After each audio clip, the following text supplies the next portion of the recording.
Good afternoon, everyone. Hope everybody's having a great, wonderful, blessed Friday afternoon. Welcome to Decree of Dominion podcast with your host, Diamond D Money 1996. I got a special episode for you guys today in episode 4 of the Decree and Darklaw mental health series. I got a special guest out of Texas, Mr. Daryl Tanner. And so I'll go ahead and let him introduce himself. Thank you. Daryl Tanner here. I counsel 30 and 40-year-olds on living a happier, more fulfilling life. And I've been doing that for several years and um, basically do a lot of group therapy and let people share. And a lot of the issues come from divorce, abuse, physical and mental. And some addictions like drugs and alcohol. And basically, I wrote a book talking about some of our issues that we deal with in life, called "Great Expectations Today" by D. Tanner. And so that's why I'm here. Awesome. I appreciate you coming on the Decree of Dominion podcast. It's going to be a pleasure having you. And so, real quick for the guests and viewers out there, I want you, as we speak through different topics and go through different experiences, I want you to have it be relatable to what's going on in your current circumstances and your current life. And so, as you're listening to the podcast here today, I just want to hope and pray that something that's said here today resonates with you and that you can kind of take on with your daily life. And so, with that being said, why don't we start with this? One thing I want to say is mental health in today's society is definitely a prevalent topic that, I'm very gracious to have you on here, Daryl, to, shed some light as far as your expertise. So, again, for the viewers that didn't catch it, in case you didn't catch that, he has over a multitude of years of experience coaching 30 and 40-year-olds regarding mental health and dating and getting over different um, metrics that they have, circumstances they've overcome in their life. And so we'll start there. Let's walk through. Can you kind of take us through, one of the main reasons why you got started with the coaching and mentoring of those individuals? Yeah, certainly. Thank you, Darius. My daughter went through a serious divorce when she was in her early 30s and had couple of kids, and it was much more of a pain than I'd ever want anybody to experience. And I just saw what she was going through, and I had been counseling and working with people, but then I started focusing on the 30 and 40 single co-eds. When I say single co-eds, meaning guys and men and women, but they are single, and a lot of them have kids. They've typically been through divorce and some kind of mental issue that they've had to deal with. Again, like the divorce or physical or mental abuse, even addictions. And so I about every 3 months put a new group together to kind of walk with and get them talking about what they're going through and their journey. It can be everything. It's all stress, but it can be everything. It's symptomatic. It can be everything from having little finances, having resources, because not only are they dealing with their own issues, sometimes they're dealing with them and their children. So the safety of the kids, and the upkeep, the care of the kids when they're at work. So a lot of stress factors that they've got in their life to deal with. Awesome, awesome. And definitely appreciate you again for taking the time to speak on this. Again, 30s and 40s age range is actually a very good, kind of like that twilight age. Yeah. Most of us in there are early. Me personally, I'm only 27, so I'm kind of towards, heading towards 30. And um, a lot of the times, in our early 20s and early to mid 20s, we're kind of, playing around, partying, what have you, or kind of just trying to figure life out. and then you might be going through maybe a lot of relationships, or maybe you're married, or kind of trying to figure things out. But once you hit kind of like 30s and 40s, it's kind of that set in stone. Like, okay, if you haven't already, established yourself and figured out what you want to do with your own life, it's kind of that like twilight, like that wake up call of, all right, it's time for me to kind of figure out which route that I want to go and stick to it. And so I Mhm. want to kind of talk on or speak on, uh, as far as your counseling goes, what is the most commonality you've seen in regards to as people go through that mental stressors? Well, there are a lot of symptoms from that, but one of the reason I wrote and titled my book "Great Expectations" today is that uh, we're kind of brought up from our youth going forward to really think that we can do just about anything, and we all have very high expectations going into any area of our life, whether it's hey, I'm going out on this blind date tonight, it's going to be great, you know, or I'm going to this party, it's going to be fantastic, or I'm going to this concert. Uh, but we rarely think of it as each step, breaking it down and planning and thinking more about reality than we do about the situation. And most of the issues that I encounter with my groups are in one way positive, that they've got great expectations, but on another way it's it's uh it's more of an issue for them, because if it doesn't meet every criteria that they're thinking about, then they come back very depressed from that date or that party or that concert. So, um, I had a friend that went to see Bob Dylan, and he goes, "Yeah, oh, man, he sounded so. I was so excited to hear Bob Dylan." He goes, "But it wasn't a great concert. I couldn't understand the words." I'm like, "Dude, he's like what, 80? What did you expect?" And then I have young ladies that say, "Yeah, I went on this. I was so excited to go on this date, and when I got there, the guy looked nothing like a profile." I'm like, "Okay, well, do you really expect him to look like his profile?"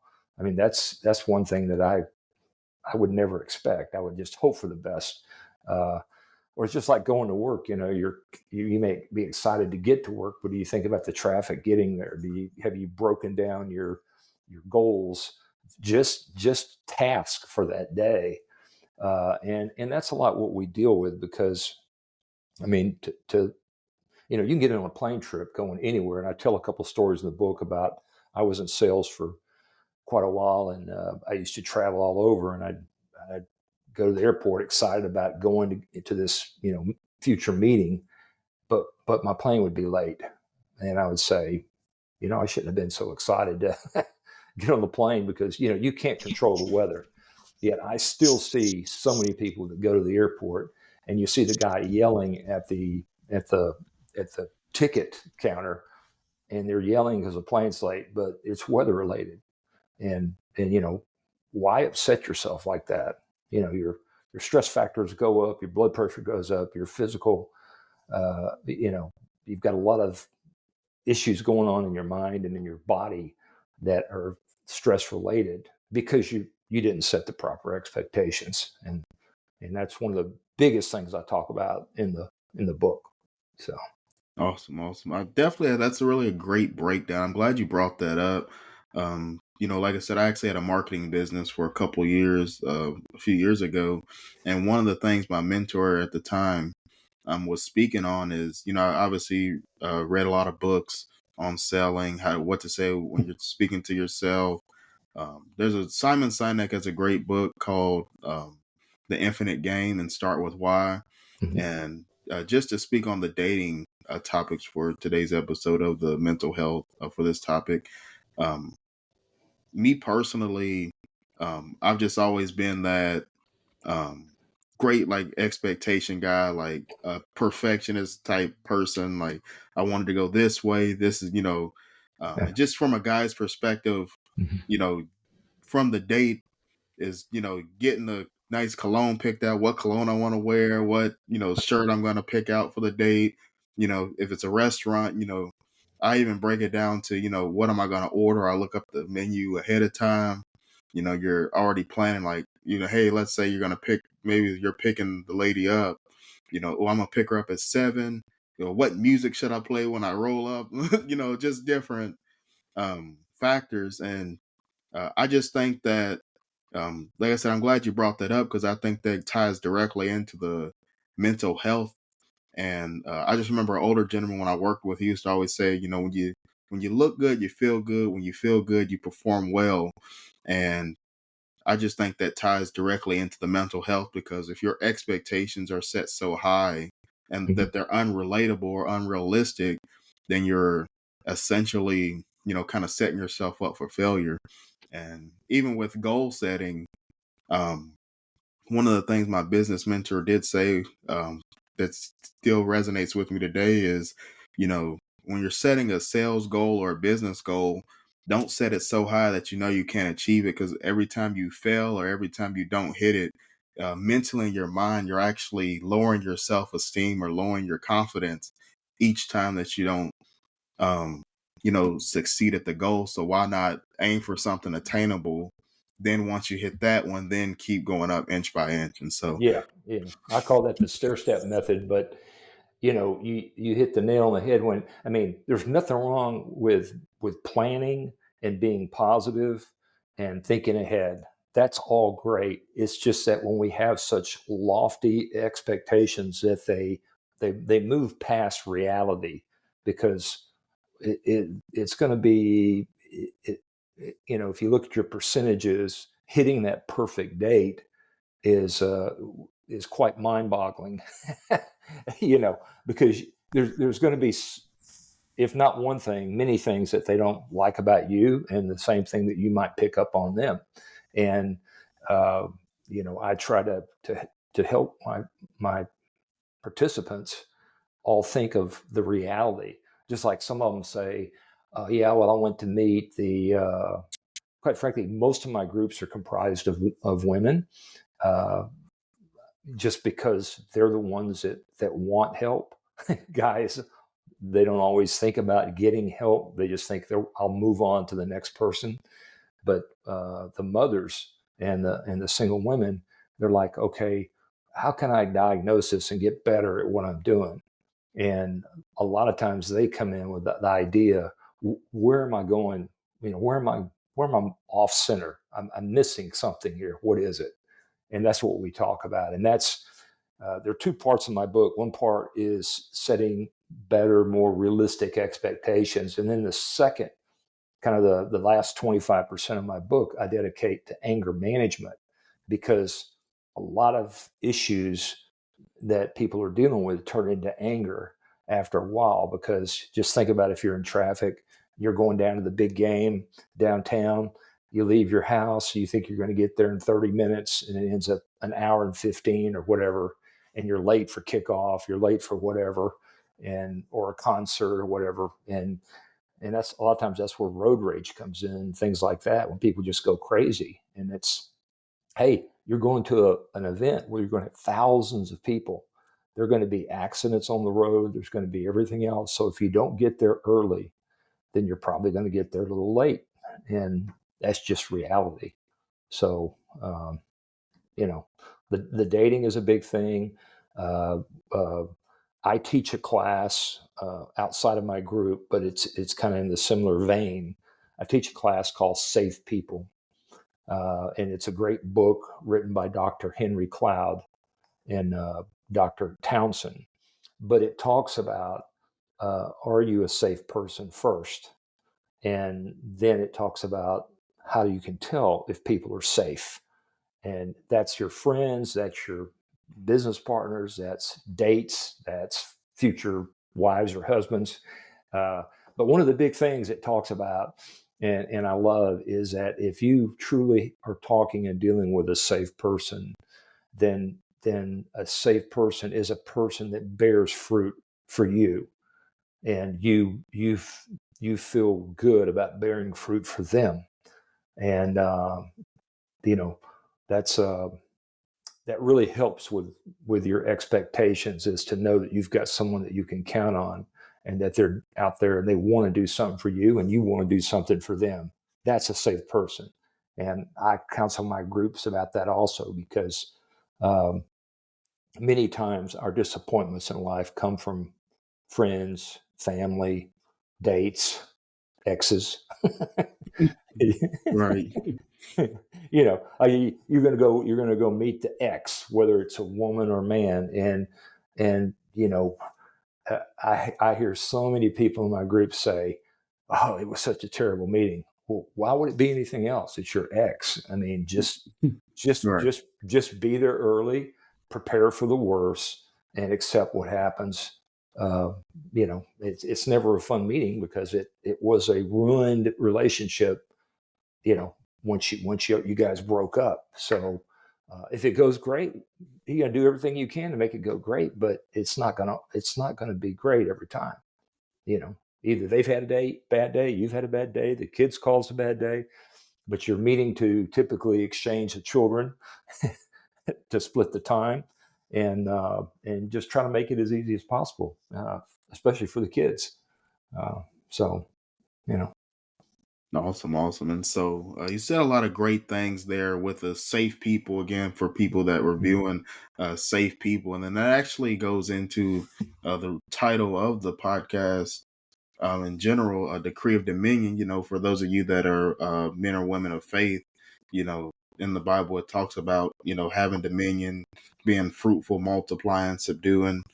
And as you're viewing today, I just want to help you, achieve dominion of the mind. Make sure that you're putting yourself in the um, optimal place to become the best version of who you want to be. And so just always surround yourself with those safe people.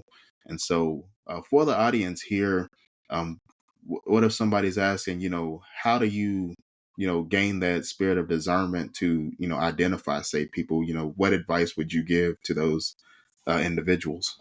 Well, there's a couple things I'll say. And in my book, I quote several verses, but one of the verses I like a lot is James 1, 2, and 3.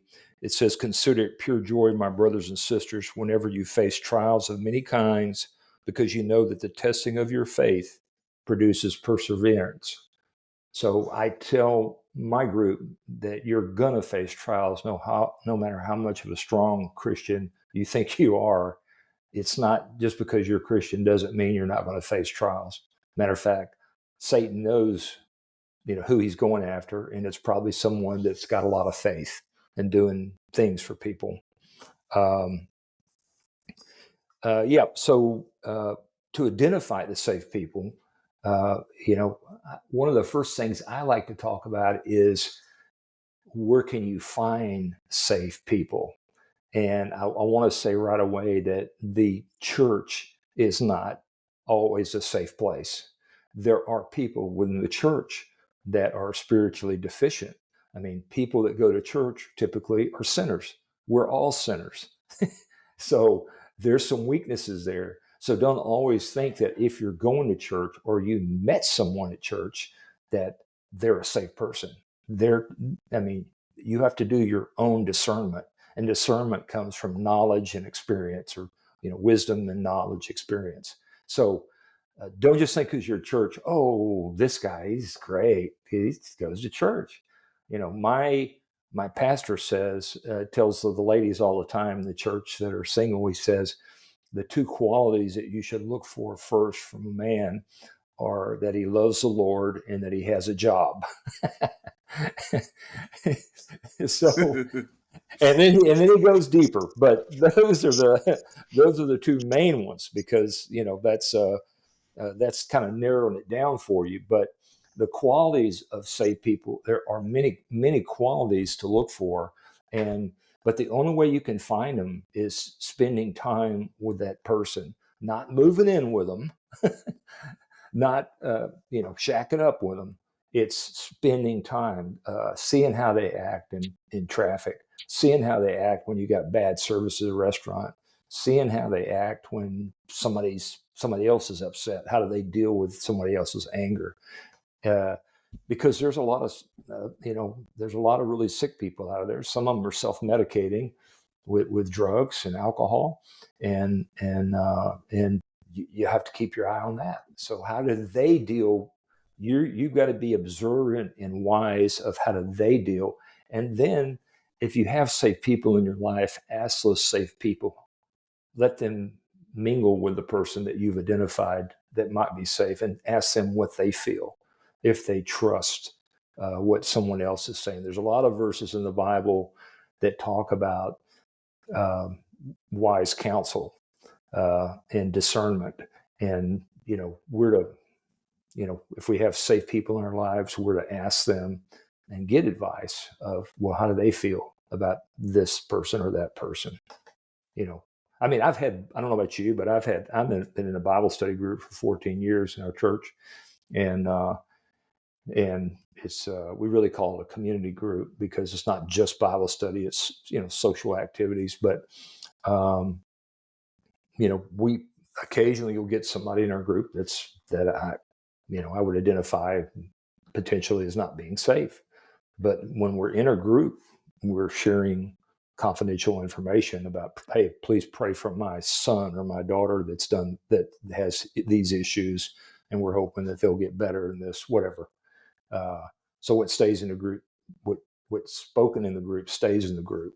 And so what I would encourage you to build relationships, build safe relationships, and then um, monitor those relationships and share within those relationships, because that's the other thing in the Bible that speaks of the most is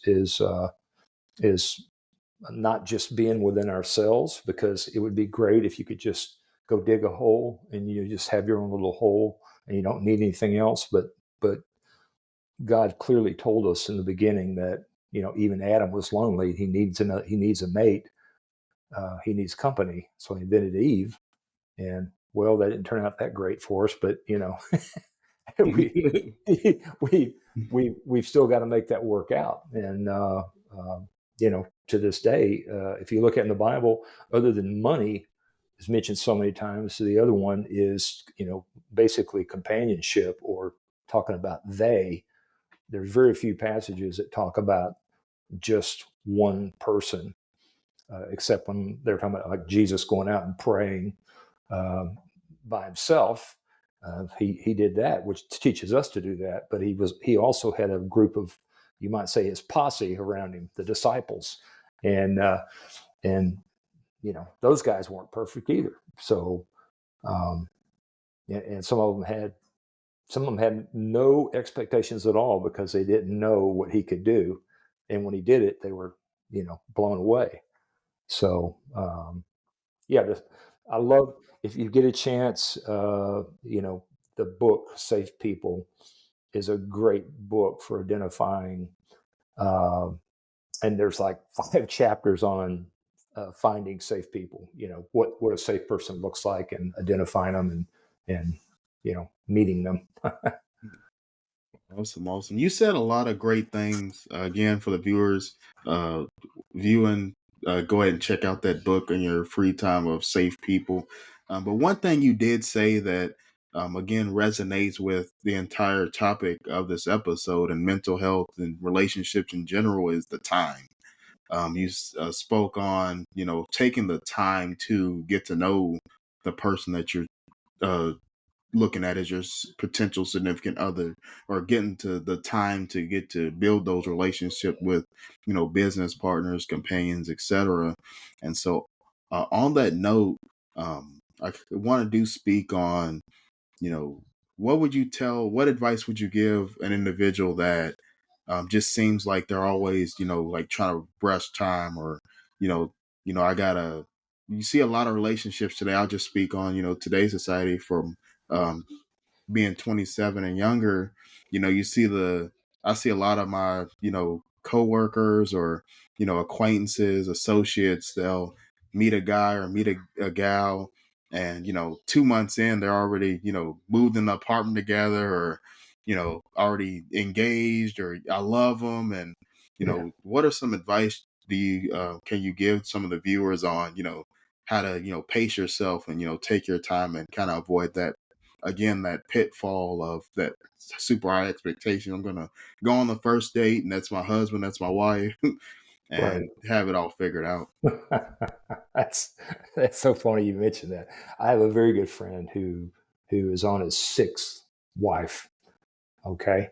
And you say, well, after the third wife, how would you talk another woman into marrying you? Well, I mean, he's probably the best salesman in the world. He's on his sixth wife now. So I was like, what is your, how do you make that happen? He goes, I make it happen quick. And I said, well, what do you mean quick? And he goes, anyway, one day he gives me this, calls me up and he goes, hey, I met the woman of my dreams. It was number 4. I said, where'd you meet her? Well, I met her at a football game. I said, were you drinking? He goes, oh yeah, we were drinking. And that's what I like about her. She drinks as much as I do. She loves football as much as I do. She's from the same school, blah, blah, blah. And he goes, it's going to be great. And so he wooed her really hard. And in about 2.5 months, they were married. And then, I even went to the wedding. And then, like 3 months later, he called me and he goes, it's over. It's over. And I go, what is over? He goes, it's the marriage. So number 4 is she's out. He goes, man, she's crazy. And I said, she's crazy, huh? What did she do? Oh, she did this, she did that. I said, well, um, I think probably the guy that married her is probably the more crazy one. I said, because even though she was beautiful and she liked 2 things that you did, that was drinking and sports, those aren't exactly what you would want to be compatible for the rest of your life. I said, so our job as guys, I would say, is and ladies, single, is to be discerning and have enough wisdom to know if we want to pick somebody that we're going to spend the rest of our life with, they've got to be solid people. They've got to either have some of our own likes or some better likes. So, do they love the Lord? Are they a Christian? What do they consider in that? And you have to be very discerning. And the only way you can do that is not from a physical perspective, but from a spiritual perspective. I can tell you, I mean, God made us to want a man to want a woman and a woman to want a man. He made us that way. So we're made in the flesh. We're always going to seek that out. But He didn't make us to just say, "Hey, I want to see what you feel like," what the physical aspect. That wasn't the only thing. It was more important for our spiritual. So if we're filling our soul with God, then the next step is to bring in that other person to share life with. And if you're shacking up on a short-term basis, you're only temporarily filling your own hole, your soul. You're happy for that short momentum while you're happy, or maybe while you're doing drugs, or maybe while you're drinking alcohol, or maybe while you're, you know, uh, uh, gambling, or whatever you think is going to make you happy. But in the end, you'll always figure out that when you're ready to listen and the Lord's right, and you've got God in your heart, then in your soul, then you can look for that person. And you're a safe person, so you need to go find a safe person.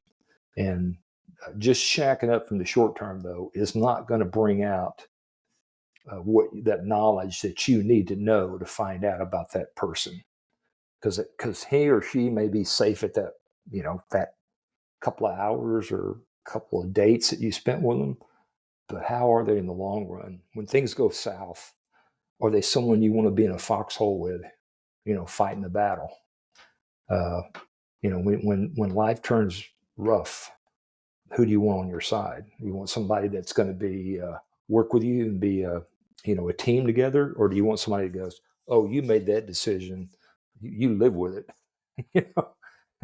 Right. So, you will ask for advice, and you will make decisions together. And if you can't do that, then right there there's claims for divorce right there. Hey, we never could make a decision together. But you should find that out before you get married. you know Awesome, awesome. And so, that's a really another big topic is, just promiscuity within the youth, especially. Um, we've all been through it, and just from personal experience, I can attest that, you know, um, we're designed, like I said, the flesh to pursue that. But deep down inside, like I said, if you're viewing today, whether you're a believer or not, deep down inside, God made us to seek that spiritual connection. That's actually what intimacy was supposed to be. It's supposed to be a union between two people for the good greatness of God. That's where procreation comes from. And so, with that being said, you also want to make sure that I can attest that you know even when you're like I said, that couple hours or a couple dates, whether beautiful woman or if you're a woman, nice handsome man, you're only it's kind of like ice cream. "Oh, I really want some ice cream," and then you had ice cream and then you wake up with stomach hurting, and you're having different complications. And it's the same thing with you when you're only pursuing what the flesh wants. And I just want to let the viewers know that you know I just want the viewers to really reflect real quick on just looking at the experience of your own life. How many times have you had that couple hours or had that great date, and you woke up the next day, or, the relationship went by and you're like, man, there's something missing, or I'm unfulfilled, or, she's, some people, she's just not, we're just not meshing together. We're not clicking. We're not, on the same page. We're not communicating well. And that, comes to, only once you're set, we're all in our minds, we're on confirmation bias. So if you're set on, hey, she's beautiful physically and that's it, then that's all you're ever gonna, achieve with that person. But, if you take the time to again find safe people and get to know the person, and you actually mesh well mentally, as well as you're kind of on the same spiritual journey together, then you'll have that cohesion and that and then that's in a relationship, not just romantically. um, I want the viewers to also look at how many friends have you had that are you've known each other for years, and you can say something and it's just on a drop of a dime. Or you could be going through something and not even tell them. They'll call you and be like, "Hey, you all right?" Or "Hey," and they'll say something. You're like, "That's what I needed to hear." And you just know what. And then one thing I want to say, what I just said, if you're viewing, I said what you needed to hear, not what you wanted to hear. That's Mhm. another big thing with the safe people and finding people. And I always say, I always encourage all viewers to every episode, they seek higher counsel. Whether you're younger, older, always a firm believer, if you don't know it all, find help. Seek help and don't be shameful. With they always say pride comes before the fall of man. So just make sure. Um, you take the time to seek higher counsel and gain the knowledge, because everything's an experience. It's a life's a marathon. It's not a sprint. You're not gonna know everything on the first date. You're not gonna you might potentially find your significant other on the first date, but that normally is revealed throughout time. And so I just want to encourage the viewers to take your time and make sure that you're steadfast in what you want, um, mentally, and what goals you have for your future relationship. And so, um, like I said, there's a great saying that you said there. And one of the other things I want to talk about is, um, how do you feel like what would you say to someone that is kind of on the opposite? I know we talked a lot about you know and kind of like that neutral of the car of how to find safe people.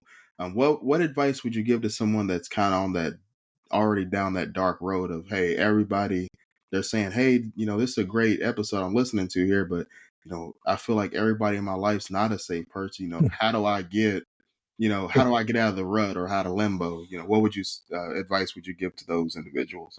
Well, I would strongly advise you to delicately. I mean, when we're talking about the Bible and we're talking about church, A lot of churches have hurt people because people at church, a lot of times they'll speak in truth of passages, but they don't always speak with truth and grace.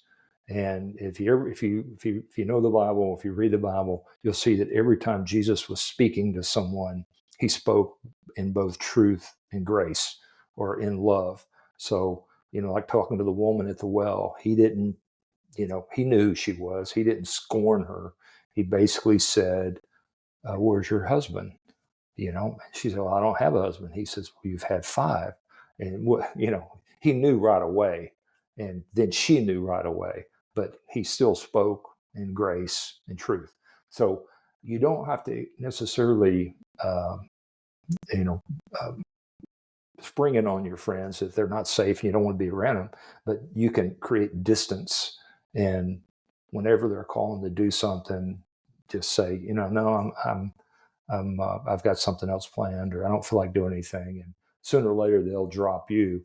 Um, I have had several people in my life, and so has my wife, where you know just common sense wise, we knew that they weren't safe people. We didn't necessarily know the term safe people until I studied and took the course and read the book and went through the workbook and the workshop, and now I teach the course. But um, we will learn that these people in our lives are, if they're not bearing fruit and they're always asking for something, and they only call you when they're asking for something, or okay, I know I can go to D and get some money, and I'll pay him back in 2 weeks or 3 weeks, fine.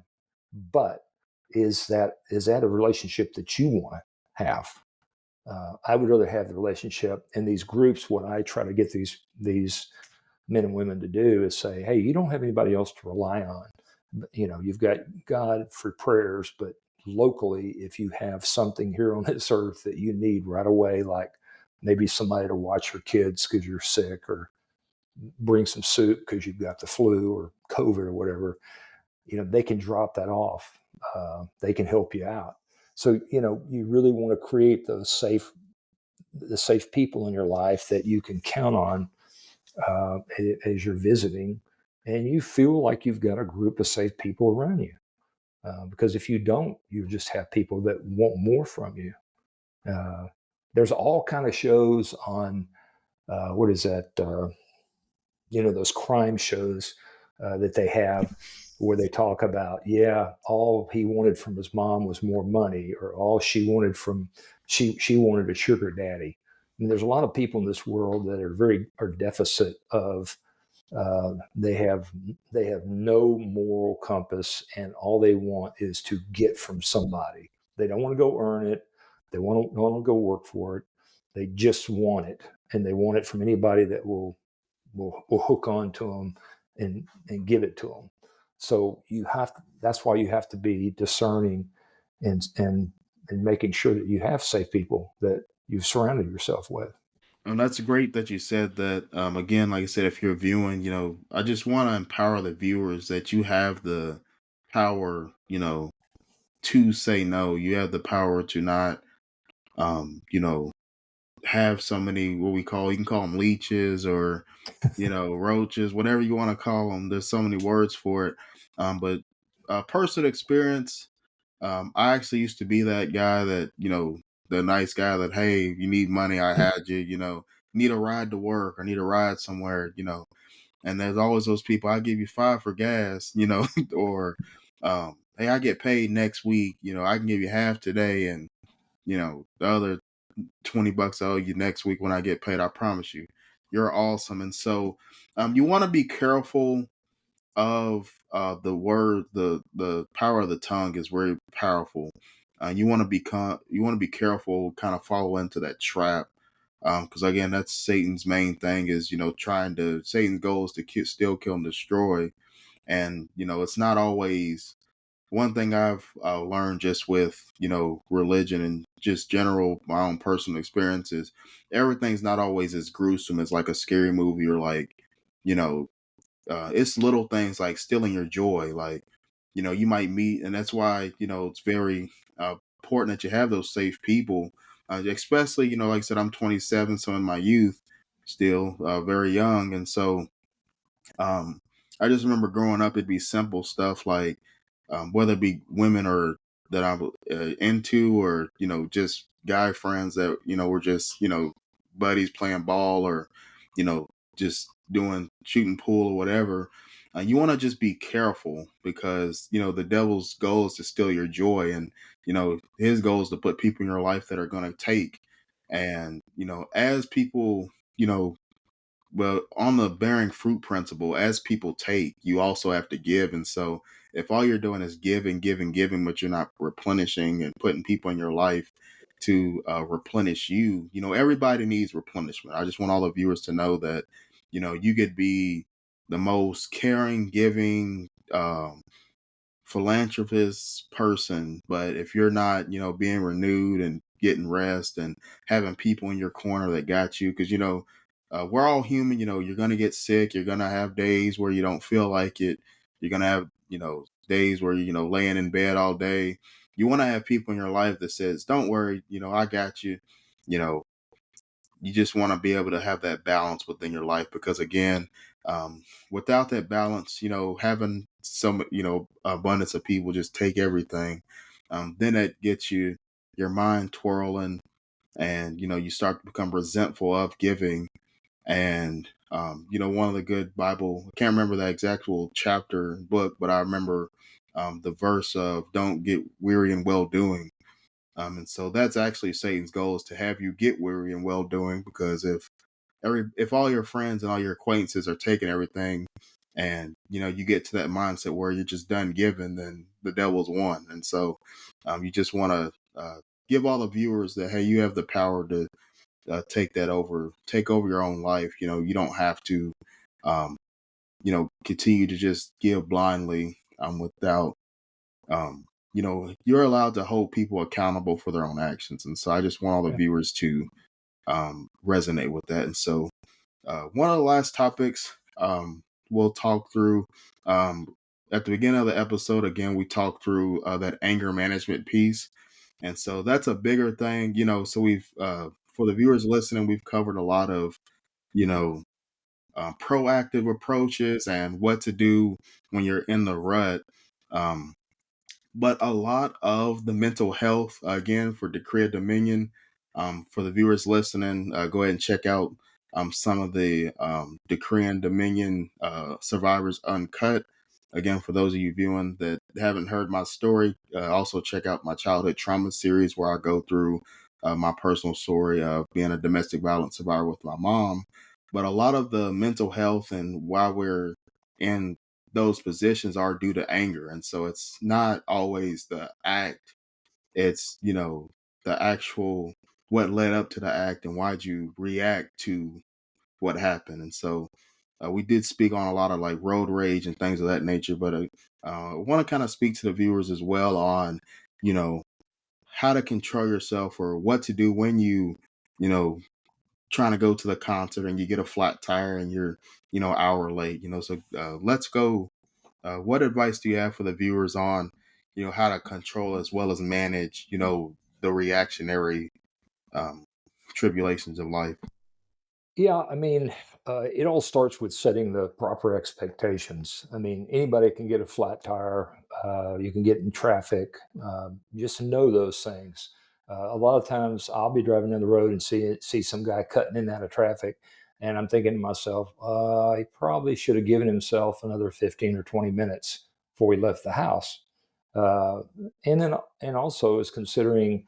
Um, maybe that person's got somebody in the back seat that's, having a stroke, or they're trying to get to the hospital.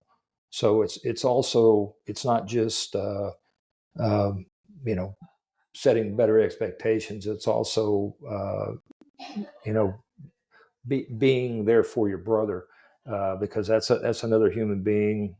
They may have a reason for acting like they're acting. Uh, and then I live in San Antonio, and we call it Military City for a reason. And we have a lot of PTSD folks, and I tell a few stories in the back of my book when I'm talking about anger, about things that happened to me, where other people were Matter of fact, we have a PTSD recovery group at our church, and we also feed our first responders every Monday at our church lunch, and kind of have a Bible study with them because we know they're under a lot of stress on a continual basis. But I ask in my book, again, Great Expectations Today by D. Tanner, on page 25, I talk about managing anger. And what I ask is for you to take a look at 4 questions when you get angry to say, number one, do I enjoy getting angry? Do I enjoy getting angry? So if you enjoy getting angry, then there are other problems that you need to look at. There are other uh, causes that you need to look at for that anger. But most people, after they've gotten angry, they're like, oh man, why did I do that? The second question is, does it produce the intended results when you get angry? So you're yelling at your spouse or your kids. Does that really help with anything? Did that get you success? Did that get you a win? Did that help the situation any? Normally, it does not. Number 3, could I get the same results in a more effective way? I would say yes. Many times, asking more questions, uh, looking at what got you to where you're at now, that will help. And the fourth question is, how would I be different if I controlled my anger? Most people would be a much better person if they could control their anger. There are many quotes in the Bible about one of them is, gosh, it's basically a fool gets angry. A wise man keeps his mouth shut. That's kind of really summarizing it. But we all need to, again, set our expectations, and then, when they do boil over, know why they boiled over and ask ourselves those questions. Um, I was also a victim, younger years of let's just say a pretty disciplinarian parent. And, I went through this anger management course as I got older and figured out, okay, these are, these are some of the things that really keys me off. And I have to look at those things internally and say, why do I feel that way? And then I have to look in advance at those things and say, hey, typically most people, and this is like 98% of people, unless they're psychotic or some kind of mental instability, they feel bad after they've gotten angry. So typically they know they've lost control, and anger is an element of losing control. So now we do have an anger instinct, or when it's a fight or flight of self-defense. If there's something comes our way that we didn't expect, and we're taking care of ourselves or our families, that's a different type of anger. I'm talking about driving down the road. There's an accident. You can't get to where you're going because of it. Hey, you know, should have set better expectations. You should have thought about it. You should have left a little earlier. Uh, you know, is it something that you can just cancel where you're going because you're going to be late, or does it really matter if you're going to be late? you know, some parties people want to be there early. Nowadays, some people want to be there late and not get there too early. But I'm just saying, in your mind, is it is your mind set correctly for whatever this opportunity is that you're going to? So it kind of summarizes in a big way some of the anger content. Oh, awesome, awesome, awesome. It's definitely some, like I said, great tips, great expertise, if you will. And so, had a great discussion today. So blessed and fortunate to have you a part of Decree of Dominion. If you're viewing, I just want to real quick, before we close out here, I just want to pray and hope that everyone glean something that they can take and use in their daily life. We covered a lot of different topics here today, a lot of great, you know, tips, One of the main things I want to continue to reiterate that we've spoken today is one, seek higher counsel. That's the first thing.